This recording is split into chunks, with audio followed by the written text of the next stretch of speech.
MS Excel में हम text functions कर रहे हैं। लास्ट लेक्चर में हमने क्लीन फंक्शन को समझा था। मैंने आपको बताया था कि क्लीन फंक्शन एक ऐसा फंक्शन है जो आपके डेटा में से नॉन प्रिंटेबल कैरेक्टर्स को रिमूव करता है। अब ये नॉन प्रिंटेबल कैरेक्टर्स आपके डेटा में आते कैसे हैं? जब भी आप अपनी एमएस एक्सेल की वर्कशीट में डेटा कहीं से इंपोर्ट करते हैं, चाहे वो किसी डेटाबेस से हो, किसी एप्लीकेशन से हो, वेबसाइट से हो, तो हो सकता है कि जो डेटा आपने इंपोर्ट किया है उस डेटा में आपको नॉन प्रिंटेबल कैरेक्टर्स मिलें जो आपकी डेटा प्रोसेसिंग में दिक्कत पैदा करें। तो इन नॉन प्रिंटेबल कैरेक्टर्स को रिमूव करने के लिए क्लीन फंक्शन का इस्तेमाल किया जाता है। अब क्लीन फंक्शन कौन से नॉन प्रिंटेबल कैरेक्टर्स को रिमूव करता है? तो स्काई कोड में टोटल 128 कैरेक्टर्स होते हैं, यानी 0 से लेकर 127 तक। 0 से लेकर 127 तक ये 128 जो कैरेक्टर्स हैं, इनमें से पहले 32 कैरेक्टर्स यानी जिनका कोड 0 से लेकर 31 तक है,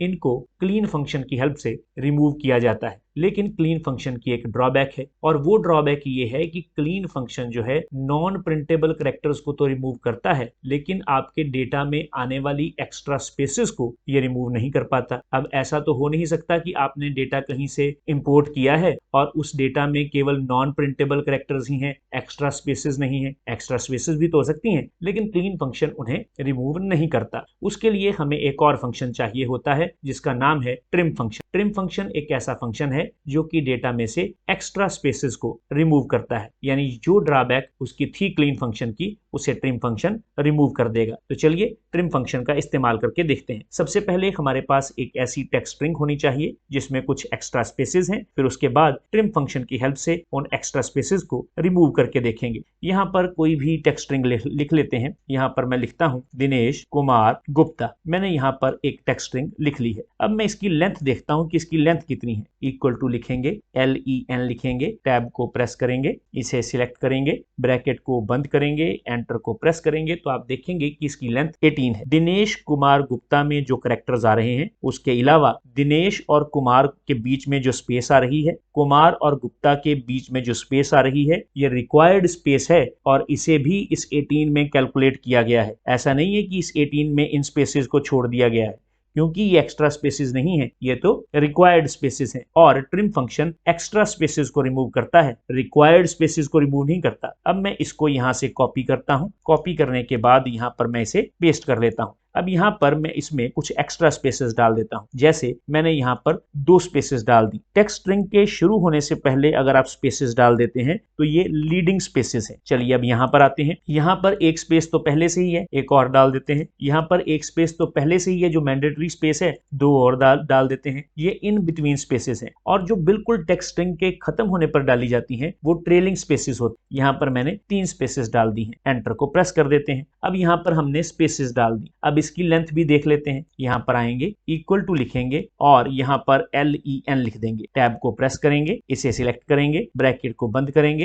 एंटर को प्रेस करेंगे, तो अब इसकी लेंथ कितनी है? 26 है। अब मुझे क्या करना है? मुझे ये जो एक्स्ट्रा स्पेसेस हैं उन्हें रिमूव करना है। तो मैं यहाँ पर इक्वल टू लिखूंगा और यहाँ पर ट्रिम लिखूंगा। ट्रिम लिखने के बाद टैब को प्रेस करूंगा तो ये मुझसे वो टेक्स्ट स्ट्रिंग की डिमांड करेगा जिसमें से मैं एक्स्ट्रा स्पेसेस को रिमूव करना चाहता हूं। तो उसके लिए मैं इसे सिलेक्ट कर लूंगा। सिलेक्ट करने के बाद ब्रैकेट को बंद करूंगा, एंटर को प्रेस करूंगा, तो आप देखेंगे कि यहां से एक्स्ट्रा स्पेसेस रिमूव हो चुकी हैं। अब पता कैसा चले? पता करने के लिए आप लेंथ फंक्शन इसके ऊपर लगाकर देख लें। अगर रिजल्ट 18 आता है तो इसका मतलब यह है कि जो एक्स्ट्रा स्पेसेस थी वो रिमूव हो चुकी हैं। इक्वल टू लिखेंगे, ट्रिम लिखेंगे, इक्वल टू लिखेंगे, लेंथ लिखेंगे, टैब को प्रेस करेंगे, इसे सिलेक्ट करेंगे, ब्रैकेट को बंद करेंगे, एंटर को प्रेस करेंगे, तो रिजल्ट आपके सामने है 18, यानी कि एक्स्ट्रा स्पेसेस रिमूव हो चुकी हैं। लेकिन यहां पर एक और प्रॉब्लम है। वो प्रॉब्लम ये है कि जब आप डेटा किसी एक्सटर्नल सोर्स से इंपोर्ट करते हैं एमएस एक्सेल की वर्कशीट में, तो ये जरूरी नहीं है कि उसमें सिर्फ नॉन प्रिंटेबल कैरेक्टर ही हो, और ये भी जरूरी नहीं है कि उसमें सिर्फ स्पेस ही हो। तो आपके द्वारा इंपोर्ट किए गए डेटा में एक्स्ट्रा स्पेसेस भी हो सकती हैं और नॉन प्रिंटेबल कैरेक्टर भी हो सकते हैं। तो ऐसा हमारे पास कोई एक फंक्शन नहीं है जो इन दोनों को रिमूव करता हो। तो इससे अच्छा ये है कि हम इन दोनों को कंबाइन कर लें और एक साथ यूज करें। तो उससे हमारे डेटा में जो नॉन प्रिंटेबल कैरेक्टर्स हैं वो भी खत्म हो जाएंगे और साथ ही साथ जो एक्स्ट्रा स्पेसेस हैं वो भी रिमूव हो जाएंगी। ये कैसे किया जाता है इसको नेक्स्ट वर्कशीट में समझते हैं। यहाँ पर आए, यहाँ पर आने के बाद यहाँ पर कुछ नेम है और इन नेम्स में हमारे पास एक्स्ट्रा स्पेसेस भी हैं और साथ ही साथ इनमें नॉन प्रिंटेबल कैरेक्टर्स भी हैं और हमें इन्हें इकट्ठा जो है वो रिमूव करना है। तो सबसे पहले क्या करेंगे, यहाँ पर इक्वल टू लिखेंगे।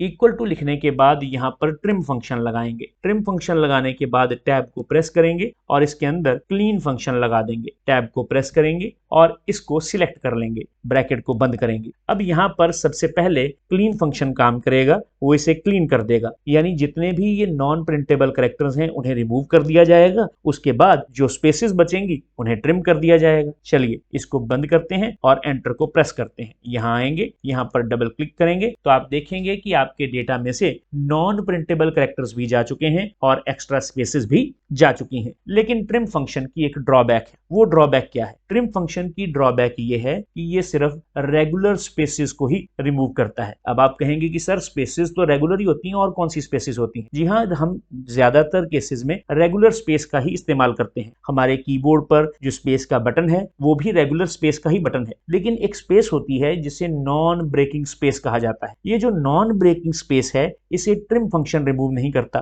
तो ये नॉन ब्रेकिंग स्पेस क्या है और इस नॉन ब्रेकिंग स्पेस को रिमूव करने के लिए किस फंक्शन का यूज किया जाता है, ये हम आने वाले लेक्चर्स में समझेंगे। फिलहाल आप ट्रिम फंक्शन को समझें कि ये एक ऐसा फंक्शन है जो कि स्पेस को रिमूव करता है। अब ट्रिम फंक्शन को हमने समझ लिया है। मिलते हैं नेक्स्ट लेक्चर में किसी नए फंक्शन के साथ।